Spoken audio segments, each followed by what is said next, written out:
stand right here. Please tell that camera exactly what you just said. How you doing? I'm Larry.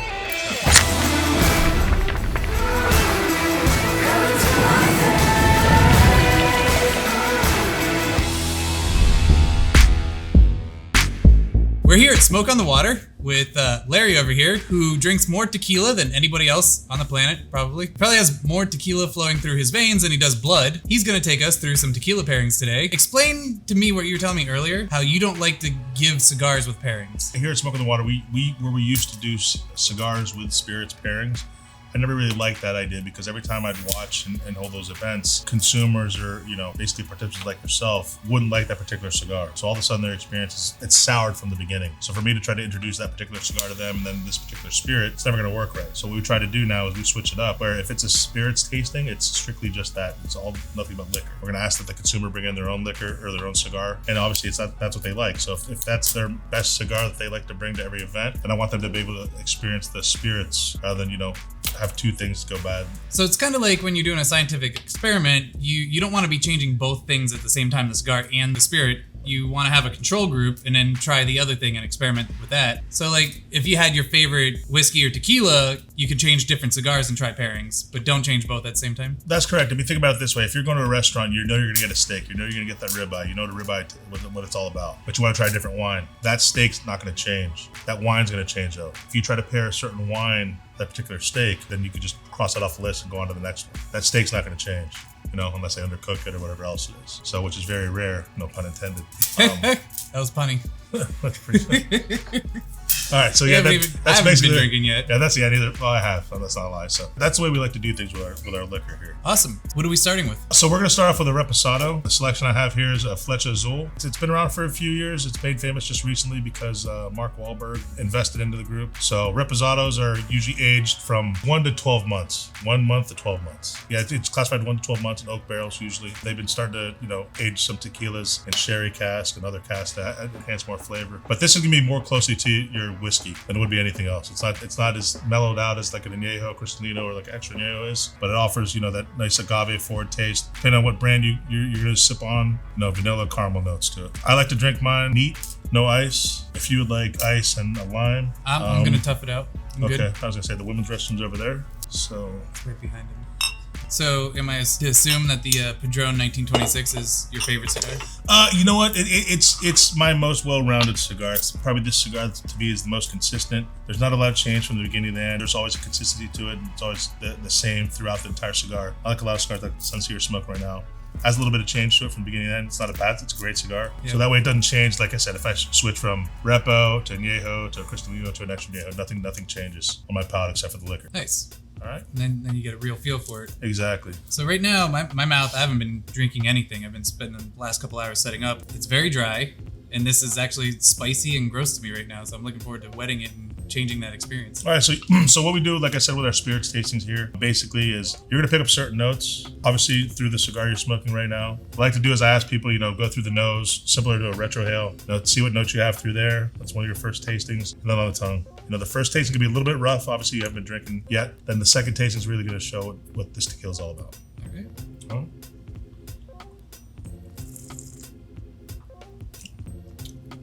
Oh, that's good. It's got that nice little burn to it, similar to like a whiskey. It's got that agave back into it. That was just like all flavor with no bite at all. Yep. Good. So that's a sign of a nice, good tequila. Not too many additives in this one, which a lot of other tequilas do have additives. That's where you get those headaches from, usually on a hangover. Yeah. Other than drinking copious amounts, is they added sugars, added coloring, stuff like that. Yeah, that's no good. Actually, a friend of mine, and I didn't believe her, so I looked into it. What did I say earlier? It was a probiotic. Fuck it. We'll just skip that part. A probiotic. Unless you're something else that was like healthy. As long as it's pure tequila, no pure agave, yeah. I mean, that's what they say. There's a lot of health benefits drinking this stuff, so that's why I drink a lot of it. Yeah. I'm still waiting to see if that to happen, but When you pair the Fleche Azul Reposado, yep, with your 1926, what do you get? Like I said, I get a lot of the oakiness out of this one, especially with the Reposado. I'm going back to the cigar. You go back and forth. You do get some of those cedar notes out of the cigar. And the retrohale really does enhance some of the sugars in this tequila. Yeah, that really smooths out the experience of this cigar. I'm getting a lot of the flavors that I was intended to experience. I guess having a dry tongue just doesn't go with cigar smoking at all. No, so you got to keep on drinking. Yeah. Yep. Well, I have no problem with that. All right, so then on to the next one. So the next one here we have the Calirosa Anejo. Anejo is aged from 12 months to 3 years, no more than 3 years. Otherwise, it'd be classified as extra añejo. And this particular tequila has been aged in California red wine barrels. Really? So from this tequila, what I've got out of this one is nice, smooth, vanilla notes. At the very back end, something like almost like a cocoa, like chocolate. You must have a really good palate. No, I just drink a lot. Well, I guess like with cigars, like I used to think the Perdomo Champagne was a spicy, like rough cigar. I smoke a lot more now, and now it's almost like smoking air to me. So your palate really does change. Honestly, like cigars and spirits, just like wine, or like even you eat anything, it's very, very similar. When you're looking for certain flavors, certain nuances when it comes to different types of spirits, it's all the same. So this is the Calirosa Anejo. Oh, it smells totally different than the last one. Mm-hmm. Like I said, there's a sweetness to it. This is, like I said, you get that sweetness out of it's aged in the oak barrels a little bit longer, and that's finished in the California red wine barrels. I didn't know tequila could be this good. Damn, that's like that cinnamony, like chocolatey. Yeah. See that chocolate in the back end? That's what you get out of this one. So again, all añejos they're not the same. So this one in particular is why I like this one a lot. Yeah, it's like it shows its characteristics. A syrupy taste. Absolutely. Like maple syrup. Wow. Yeah. I've never thought tequila was anything other than a shooter, really. Yeah, but that's one of the misconceptions about tequila. A lot of people that don't like tequila for whatever reason, I don't know, there's something mentally wrong with them. They get a bad taste in their mouths, so to speak, from way back when they're in college or whatever else it is, drinking that Don Julio or drinking that that mezcal with a worm in it. Yeah. $12 bottle of tequila. You drink it all night long, and you're fueled on Taco Bell and bad tequila. It's bad for you. It sounds terrible. Well, I used to drink tequila heavily. I used to drink a tequila called Tazón. It was like $150 a bottle. It was really smooth and good. I enjoyed it. Tazón. Yeah. Tazón. Tezon. It was really good. I enjoyed it. It was way overpriced probably, but other than that, I've only been shooting tequilas. Honestly, everything's, I'm not going to say it's overpriced right now. It's all about demand right now. This is the fastest growing segment in the liquor business right now is tequila. How much is this Calirosa?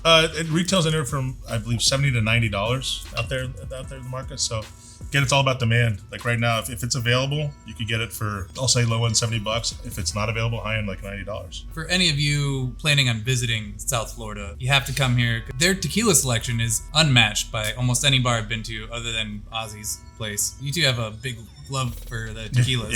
Yeah, our tequila selection has grown a little bit since I've got here. Much of the behest of my owner here, but it's a fun time. It's a tough job. I've witnessed it. I've come in here at 10 a.m. when they open up and he's already drinking. So it's fun. All right, so from here, that is delicious. My cigar is so smooth and like that's the thing. It's very now. good. That's one of the things that I've tried to do here is enhance our tequila offerings as well as our mezcal offerings, which we haven't touched base on that.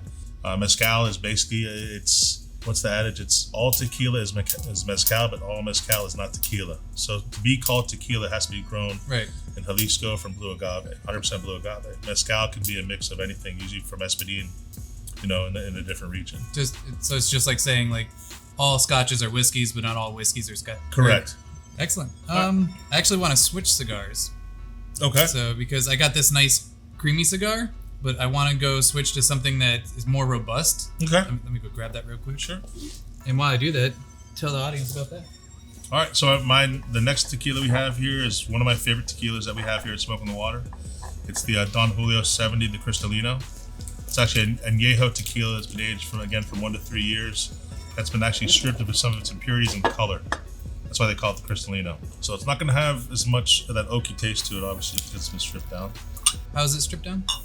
I don't know. That's some science shit. I don't even know. Charcoal, someone said. Oh, it's filtered through charcoal. I heard you can filter it through charcoal enough that it'll completely lose its flavor. I believe I've had some Cristalinos where that's the case, actually. I love the flavor of the agave for the most part. So why you drink a lot of scotch, right? You like the flavor of some of the peats, some of the woods out of that. Oh, I love peaty scotches. I was like, did you pour it in? It's so clear. No, it's in there. So again, this is añejo. Again, one of my favorites here at the bar. How is this a clear añejo and that one is like? It's through that filtration process that we talked about, through the carbon filtration, the charcoal. So they strip the impurities out. So the impurities cause the color. Basically, when you have an oak barrel like a bourbon, whiskey, or tequila, scotch, right? So they take that oak barrel. Some spirit companies will actually burn the inside after the bourbon, so that added a little bit of color. Like this Calirosa here, that you see a little bit orange hue to it. It was aged in oak, but then it was finished in California red wine. So it's going to grab some of that color from the red wine barrels. Okay. This tastes more like what you would expect from your traditional tequilas. So the traditional tequila is going to be your silver, your platas, your blanco, stuff like that. Yeah. It's going to be a more refined taste to it than this. So this is not your traditional. If you saw this on the shelf, it's not your traditional, Patron or Don Julio silver. That's going to cost $6-7 a shot. This is going to be something that's going to be a little bit more than that, probably double the price. It's got that tequila flavor, you can only describe as tequila, but agave, yeah, very smooth. Mm-hmm. That's the agave. Okay. Got that little bit of a burn to it, so which is nice again. So for those of you out there, if you want to describe tequila, official words agave. This is one of the ones that I probably would drink on the rocks. Temper it down a little bit with a little ice. Really? So, I guess so. Mm-hmm. This has that little, I guess it's the agave. It has that little. It has more of agave taste, yeah. It brings back those memories of college nights where you threw up a lot. Yeah, so I mean, like basically when you drink tequila, I mean, like I said, there's certain base flavors to it. And I had a discussion with somebody today, like it's either uncooked or cooked agave, and someone asked me what does that mean? What does that mean? It's like if you smoke a cigar, liken this to a cigar. If you taste like a green cigar or a well-aged cigar, you take the same cigar, you smoke one now when it first comes out, and you take another one, you age it in your humidor for 6 months, it's gonna taste totally different. Basically, what I say when it tastes a little bit like uncooked agave, maybe it was bottled a little bit earlier. Maybe this is, if it's a 1 to 3 year category, maybe this is 1 year and 2 months as opposed to 3 years. Okay. So as long as it's classified in Anejo, that's what it is. So in my experience, like the younger something is, the more bite it has, the more harshness, I guess. Yeah, that has something to do with it, because when you have like a nice scotch, like a well-aged scotch, like let's say an 18, 25, 30-year scotch, a lot more mellow. You're still gonna get that alcohol, nice burn to it, but not as much as you would if it was like 12-year. Does the alcohol burn off? Is that lower the proof? No, actually, it's not going to burn off. It's going to proof and higher, actually, the longer it sits. Really? That's when, you have Angel Share, like something like that, when it comes to like bourbons or some whiskeys. Yeah. The water level's lower, so it proofs higher. I've had tequila that's been high proof. It has a nice little burn to it, and some that's been disguised a little bit with some of that extra añejo, that extra oak in there, and it'll sneak up on you. It'll definitely get you. Yeah, I just hit that Azul again after drinking that one, and the Azul is totally different. It's almost like a different spirit altogether. Like I said, this is more like this. Fleche Azul, the Reposado is be more like I said, like a whiskey. I have that little bit of like more oakiness to it as opposed to other ones. It's definitely closer to that whiskey rum. Like a young oakiness to it, not like a mellow oakiness to it. Like that. Yeah. And this next bottle. Next bottle here. So I told Larry, I was like, when we do this video, like we'll pay for whatever. They're paying for this. Yeah. He said we'll pay for whatever we smoke and drink. Don't worry about it, as long as you give us the knowledge that we need. So he busted out. What's it called? Don Julio Ultima Reserva. The Don Julio Ultima Reserva, which is $1,000 a bottle. Thank you, Larry. You're very welcome. He's a businessman. Well, I like that. Nothing but the best for you guys. So this is a special.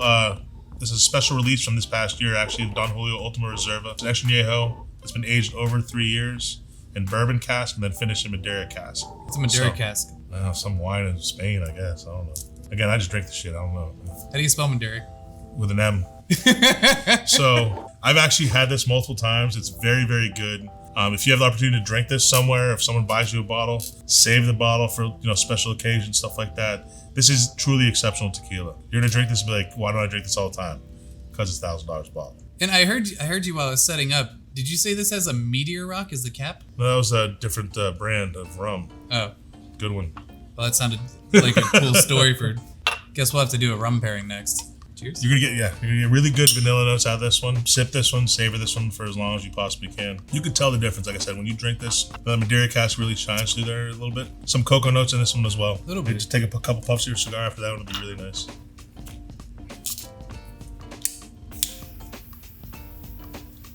Oh yeah, that is the best this cigar has tasted ever. And this is a great cigar. I love this cigar. That really, really opened it up. It's a little bit spicier than I thought it would be. How old is this one? Again, anything aged over 3 years is going to have a little bit of that bite. Like you mentioned, we talked about earlier, is when you age something a little bit longer, it's going to have a little bit higher proof. Don Julio's done a good job of obviously keeping this one like right around 40. When some of that water depletes from the barrels, you're going to have a little bit more of a bite to it. I mean, it's got a lot of flavor. It's very robust. Like I said, absolutely exceptional tequila. Yeah. And I believe this is from one of Don Julio's last batches that he ever planted.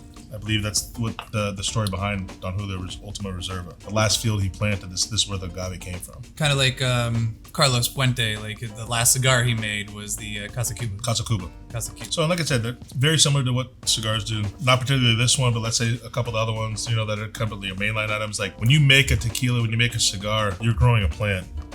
You're growing a plant and aging something that's been in there for one time. So if you take it out and remove it and plant another one, wait for the next crop, it's not the same. Yeah. They come from the same vine, the same seed, whatever else it is, but it's never going to be the same. Climate changes, soil changes, different environmental changes will change the taste of some tequilas and cigars, just like wine, anything else like that. They try to get as close as possible. Yeah, I know a lot of cigar manufacturers are using as much technology as they can to keep everything as even across the board as they can, from cigar to cigar or tobacco plant to tobacco plant. They're using drones to get readings of like the soil temperatures, and they're using drip systems that read what minerals are in the soil, so they know which fertilizers to add to which crop to make sure it's like as even as possible. And they still can't keep every cigar exactly the same. You're never going to get the same thing over and over again. So you might think, like I said, even with this stuff, like I haven't really noticed too much with some of the tequilas, with the change and some of the tastes. Some of the scotches I have, it's a spirit. It's never going to be the same once it's bottled the first time. So never the same. Do they grade agave leaves or plants like they do tobacco leaves? That I'm not aware of. No. I'm not sure if they do or don't, No. but I know. For example, I know there's an agave shortage right now. Yeah. So we have a liquor rep over here who's very knowledgeable. He said no, they do not grade agave plants and leaves. So what he said, the humidors know when an agave plant has reached a particular age, and they will skip over plants if they're not ripe enough, and they're the ones that are keeping it as consistent as possible. And there's different processes for obviously making tequila, just there is like rolling cigars or anything else like that. What you want to look for when it comes to tequila, just in my opinion, again, is something that's not cooked in a diffuser. So a diffuser actually is in a process where they put hydrochloric acid to help cook the tequila, the agave, to help it age and ferment faster. The other ways are autoclave, just regular like stone baking. Mm-hmm. Those are the best tequilas that you have. Those are usually the stuff that are small batch. What are the worst tequilas that they have? Like, what's the worst process you can do when making a tequila? I mean, people say diffuser. Yeah. I know there's some high-end tequilas out there that are diffused. So what is a diffuser exactly? A diffuser is a chemical process of actually cooking and fermenting the tequila, from what I know.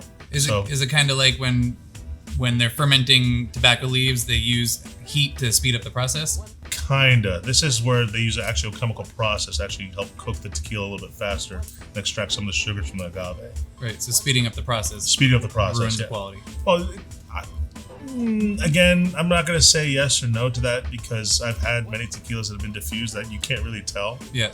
That are just as good. If you're drinking a margarita, it doesn't matter what you're putting in there. If you want to put this stuff to be my guest, you're completely wasting money. But if you got the money to burn, why not do it? Yeah. So it'd be the best margarita you've ever had. Exactly. So again, I'm not gonna say anything's good or bad when it comes to tequila. There's a lot of tequilas out there, just like my cigars. I like a lot of tequilas out there that don't cost as much as some of this $1,000 bottle stuff. There's extra añejos out there that are $100, $200 a bottle that I absolutely love, that I would drink every day just because of the price point. Well, my favorite tequila is actually very cheap. I love Saza. Yeah. I can drink it straight. I can mix it with. I like to mix it with straight lime juice sometimes, and it's like $30 a bottle. Yeah, no, I mean, like I said, it's all personal preference for people.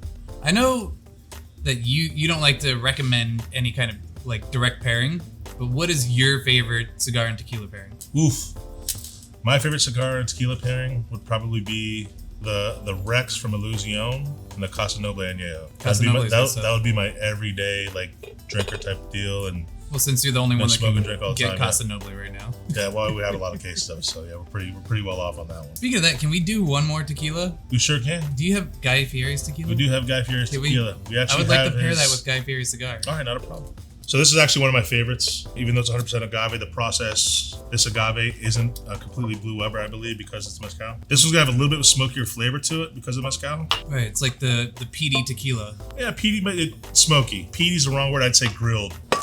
This is grilled, and you can smell that. Oh yeah, right away. Yeah, that is crazy different from everything we just tried. Peaty is the wrong word. Like I said, grilled is a better way to put it. It smells very sweet. Mm-hmm. Like peaches. And it will be. So, like I said, what they've done here is blended Reposado with mezcal, and it's really it's a unique flavor when it comes to this tequila. Yeah, I would say so. It smells like peaches to me. Oh wow. Yeah. I definitely taste the mezcal. Yep. but it's better than most mezcals I've ever tried. A lot of mezcals you've probably had from Espadín, they're a little bit more that agave type taste. It's not agave as much as this would be like Espadín. There's other stuff out there when it comes to, making that mezcal and the way they cook the process. Where tequila is steamed, this one's fire cooked. Is that why it gets a smoky flavor? Mezcal is just a way of processing? Is that how it gets the No, identifier? so tequila is made in Jalisco with 100% Blue Weber agave. Mezcal is made anywhere else in Mexico, with different plants, but the process is different. Whereas majority of these tequila is steamed. This one's, like I said, for lack of a better term, grilled through fire. At what point does that grilling come into play in the processing? I have no idea, man. I'd be lying to you if I told you. You just know it gets to that point. I just somewhere. know that's what I read it somewhere in National Geographic, and that's what I picked up. So, you have any clue? Like, at what point in the processing does it get grilled or fired? It's all the same scenario. Can you come over here and explain this? Come over here. You're in come there. Come over here. This is really good. I mean, I've like quadrupled my knowledge in the last 2 minutes on tequila. Oh, he's got his shirt. It's fucking amazing. Stand right here with your tunnel, and please tell that camera exactly what you just said. How you doing? I'm Larry. Hi, I'm Travis. Hi, pleasure to meet you. Travis, who do you work for? I work for. Cut that out though. Okay. Like Larry was saying earlier, tequila is made from 100% Blue Weber agave. There's over 100 species of agave that are growing around Mexico. Those agave plants were used in mezcal. The most common one would be Espadín, which in different parts of Mexico, they have different styles. And like Larry said, most tequilas are steamed when they're cooked. These are cooked in the ground with leaves over the top. It's very, very local the way they do it. And different villages do different things. There's lots of co-ops within Mexico where different villages work together and make different mezcals. Like Larry was saying, that's where that smoky taste comes from. They cook it in the ground. They also use what's called a Tahona system, where they grind the agave down, and they use a donkey or a horse, and it's a big stone wheel. Donkey goes around in a circle and it just grinds down the agave plant, and then they cook it from there. Larry, Larry, you're totally fired. different This guy, he's got all the good stuff. Well, that's his job. I'm paid to drink, so I don't even know. So no, but he's right. Like the different, like mezcal, like that's the next progression we have here for our tastings. I'm here at Smoking the Water because I really want to get our consumers involved in drinking more mezcal, so they're not scared of tequila. Yeah. The natural progression would honestly be the Scotch whiskey drinkers. Then we have mezcal. Then fade in a little bit of some of that tequila stuff. What was that? Oh, Fucking Mike. that was a good time to run away. That's really interesting, especially because like tequila is one plant and there's over 99 other kind of plants out there, and that's just mezcal, like that whole grouping. Yeah, so like I said, it's like all tequila is mezcal, but not all mezcal is tequila. Yeah. It's all about that, on the back of every bottle of tequila, there's a nom, and nom means Norma Oficial Mexicana. It's just an indicator of really being a true tequila that's been certified by Mexico. So that's one of the things you also want to pay attention to when you guys are buying tequila. Certain distilleries, noms in Mexico, your certain tequila brands will be made in the same nom and so forth. They're all made in the same place at some point or another. I have to say, I thought I was going to be drinking tequilas with you. Like I said, I've shot tequilas. I've sipped a couple over my life, but right now I'm not in a big tequila. Like I'm in actually switching from scotches to bourbons right now. That's where my interest is taking me. But this has been fascinating because this was not the experience I was expecting. I thought I was going to get a little sick and like want to have to run off camera to the ladies' room. And yeah. But these are delicious and they pair great with this. And in fact, I don't know if Guy Fieri did it on purpose, but DeSanta paired best with his cigar. I guess that's what you get when you have a chef's palate. Yeah, no, he's doing something right, obviously, there. So I actually have not, believe it or not, never paired those two together yet. You want to try? No, I'm not going to. I don't have cooties. That's a no. I don't have COVID. Cigar world, we don't do that. Is COVID the new cooties? No, you're teaching the wrong thing.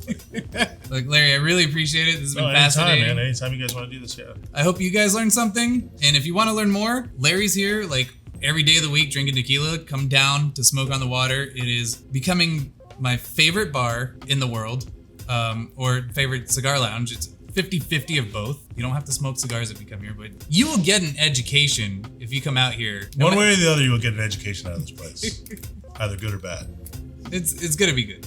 So, all right, thanks, Larry. all right, I appreciate thank you very much. All right.